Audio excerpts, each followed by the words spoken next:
औज़ुबिल्लाहिमिनश्शैतानिर्रजीम बिस्मिल्लाहिर्रहमानिर्रहीम। मेरे लिए अल्लाह ही काफ़ी है, जिसके सिवा कोई माबूद नहीं। वह वहदहू ला शरीक है। मैंने उसी पर भरोसा किया जो अर्शी अज़ीम का मालिक है। सल्लल्लाहु अलैहि व आलिहि वसल्लम। कुरान पाक में अल्लाह ताला इरशाद फरमाता है, वह अतीउल्लाह व अतीउर रसूल, अल्लाह और उसके रसूल की अताअत करते रहो। यानी ऐ ईमान वालो, तुम अल्लाह और उसके रसूल की अताअत करो, उनके बताए हुए तरीके पर चलो। नबी पाक सल्लल्लाहु अलैहि वसल्लम की हदीस मुबारक है कि मेरे बाद जब ज़िना आम हो जाएगा तो नागहानी अमवात होंगी। अस्तग़फिरुल्लाह। एक और वायत में आता है कि जो ज़मीन है वो हरगिज़ नहीं रोती, हरगिज़ नहीं चीखती चिल्लाती, लेकिन जब उसके ऊपर एक ज़नाख़ोर शख्स गुस्ल करता है, उसके गुस्ल का पानी जब ज़मीन पर गिरता है तो ज़मीन बड़ा चीखती चिल्लाती और बहुत रोती है और बड़ी फरियाद करती है। ज़िना अल्लाह ताला के नज़दीक इंतहाई बुरा अमल है, जिसे बहुत यानी नबी पाक सल्लल्लाहु अलैहि वसल्लम से पहले जो नबी आई, जो उम्मतें आई, उनमें भी इस फ़ेल को बहुत ज़्यादा बुरा करार दिया गया है। और नबी पाक सल्लल्लाहु अलैहि वसल्लम की हदीस मुबारक है कि मोमिन हरगिज़ ज़ना नहीं कर सकता। तो अल्लाह ताला तमाम मुसलमानों को मोमिनीन में शामिल करे। नबी पाक की हदीस है कि मोमिन हरगिज़ ज़ना नहीं कर सकता। अल्लाह ताला बड़ा हया वाला है। अल्लाह को बड़ा गुस्सा और गज़ब बड़ा तैश आता है जब दो गैर लोग आपस में मिलते हैं, ज़ना करते हैं। नबी पाक की हदीस मुबारक है कि शैतान को 1000 बदकार मर्द से एक बदकार औरत ज़्यादा महबूब है। यानी 1000 मर्द जो बदकार है, उससे एक औरत सिर्फ 1000 बदकार मर्दों से ज़्यादा अफजल कहलाती है शैतान के नज़दीक। यानी एक मर्द अगर बुराई करेगा तो वो एक घर तबाह करेगा। एक औरत अगर बुराई की तरफ माइल करती है तो वो एक नस्ल, एक माशरे को तबाह करती है।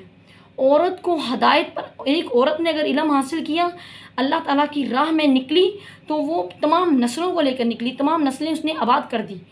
तो एक मर्द इल्म हासिल करेगा तो एक ख़ानदान को संवारेगा। एक औरत जब इल्म मार्फत में निकलती है, अल्लाह ताला की पहचान के लिए निकलती है, अल्लाह ताला के महबूब रस्तों पे चलती है, तो वो बड़ी से बड़ी नस्लों को संवार देती है। तो एक रवायत में आता है कि औरत के लिए पर्दा इस कदर वाजिब है कि कभी भी जो ज़्यादातर फसाद और फितने दुनिया में होते हैं वो औरत ही की वजह से होते हैं। ज़नाख़ोर जो शख्स होता है, जब वो ज़ना करता है, ज़मीन और आसमान कांप जाती है। अल्लाह ताला चाहता तो उस जगह पर, उस ज़मीन में उन तमाम लोगों को दंसा देता जहाँ पर ज़ना किया जाता है। एक वो शख्स जो ज़ना करता है और अल्लाह ताला से माफ़ी मांगता है, तो अल्लाह ताला के अल्लाह फरमाता है, इन्नल्लाह हुव तव्वाबुर रहीम, बेशक मैं बहुत ही मेहरबान हूँ और बख्शने वाला हूँ। अल्लाह फरमाता है, शिर्क के अलावा मैं तमाम गुनाहों को माफ़ कर देता हूँ। तो अगर बंदा तौबा करता है, गलती कोताही हो जाती है, तो अल्लाह ताला उसकी बख्शिश भी फरमाता है। लेकिन ऐसा शख्स जो जानबूझकर बार बार वही गुनाह करता है, जैसे एक शख्स ने आकर कहा, या रसूल अल्लाह, मैंने आज ही गुनाह किया और मैं पकड़ा गया और मुझे बड़ी सख्त सज़ा मिली।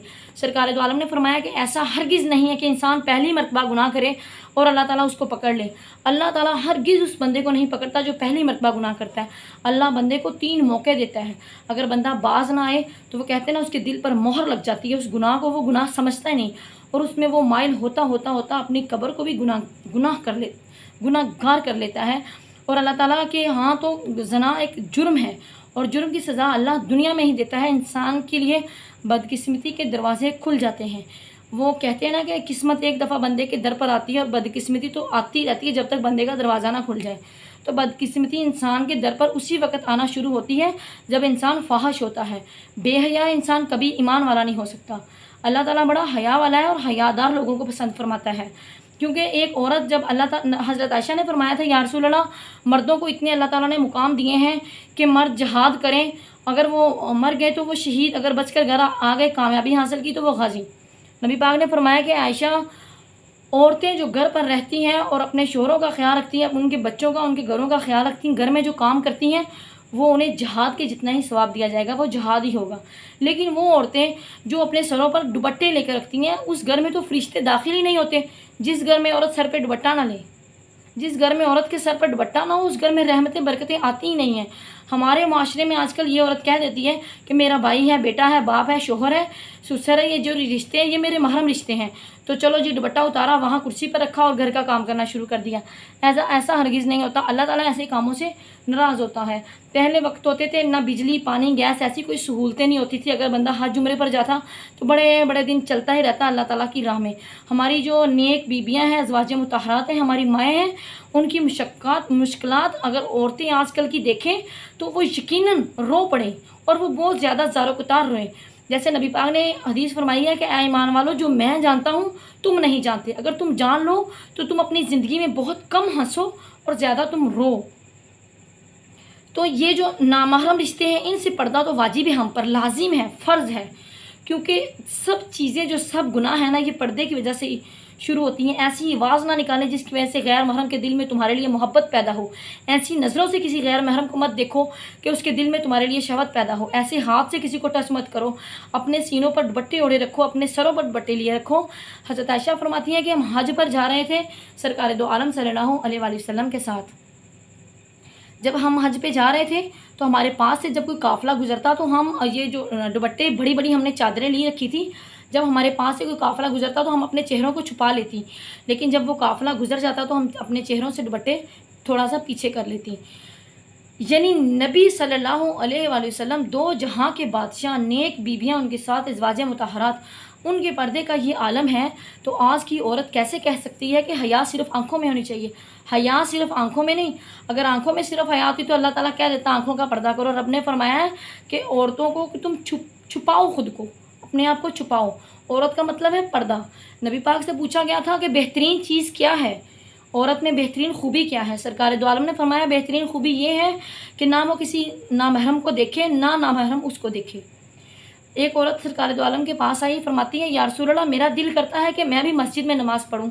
तो नबी पाक सल्लल्लाहु अलैहि वसल्लम ने फरमाया कि तुम्हारा मस्जिद से अपने घर में नमाज़ पढ़ना ज़्यादा अफजल है।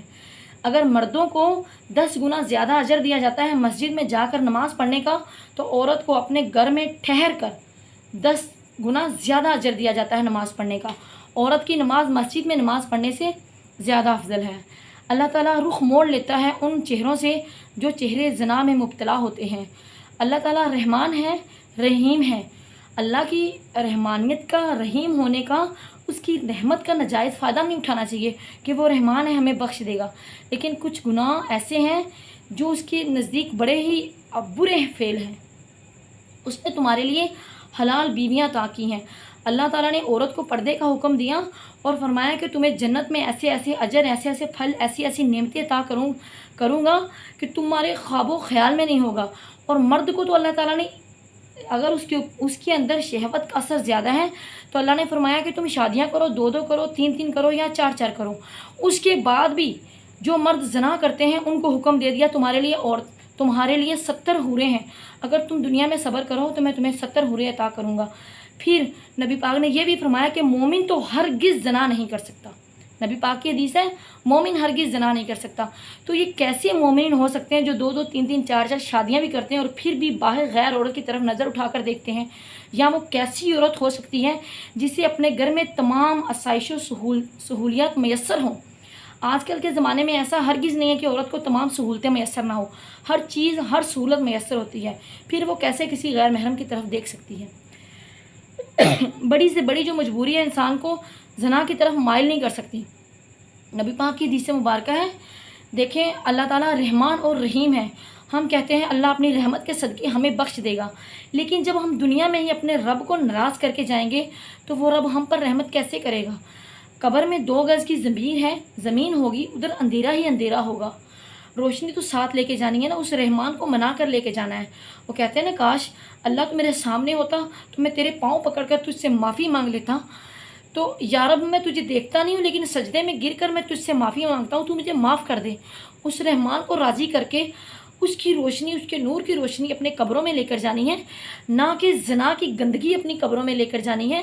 सरकार दो आलम की हदीस मुबारक है कि कब्रिस्तान में, उस कब्र में जो शख्स ज़नाखोर जब दुनिया से जाता है, उसकी कब्र में 2 जहरीले सांप अल्लाह ताला मुकर्रर कर देता है जो क़यामत तक के लिए उसको डसते रहते हैं।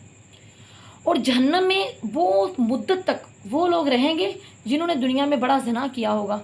यानी वैसे जहन्नम से तमाम गुनहगारों को रहाई मिल जाएगी, लेकिन उस शख्स को जहन्नम से जल्दी रहाई नहीं मिलेगी जिसने दुनिया में ज़ना सरेआम किया होगा और उसे यानी कि गुनाह नहीं समझा होगा। तो अल्लाह ताला इस बहुत बुरे गुनाह से बचने की तौफीक अता फरमाए, मोमिनीन में से हमें शामिल करे।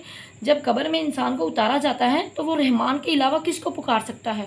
रहमान को भी वो तभी पुकारेगा जब रहमान के लिए, उसकी रज़ा के लिए कुछ ऐसे अमल किए होंगे, कुछ ऐसी बातों से ख़ुद को रोका होगा जिनसे रुकने का अल्लाह ताला ने हुक्म दिया है।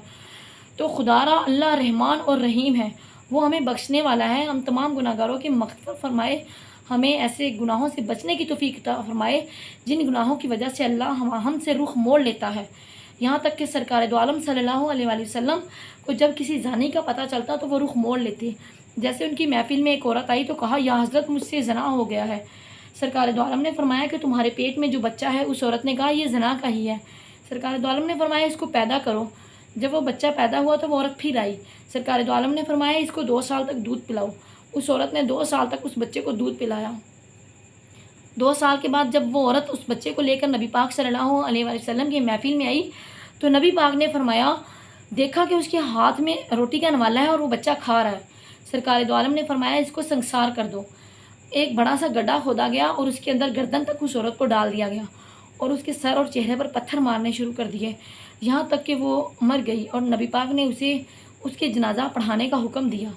हज़रत खालिद बिन वलीद फरमाते हैं कि मैंने भी एक बड़ा सा पत्थर उठाकर उसके सर पर मारा और खून बहुत ज़्यादा निकला, तो मैंने उसको बुरा भला कहा तो नबी पाक ने फरमाया ऐसा हरगिज़ मत कहो। उसकी तौबा देखो कि उसने कैसी शानदार तौबा अल्लाह से की है। सिर्फ़ एक दफ़ा ज़िना करने से इतनी बड़ी उसने सज़ा पाई और तौबा की। और आज का मुसलमान बड़े से बड़ा गुनाह करके कहता है कि अल्लाह रहमान है तो वो रहमान बख्श ही देगा अपने महबूब के सदक़े। और नबी पाक भी अपनी उम्मत के तमाम बंदों को, औरतों को, बीवियों, बच्चों, औरतों, तमाम उम्मतियों को बख्शवा कर ही जन्नत में जाएंगे।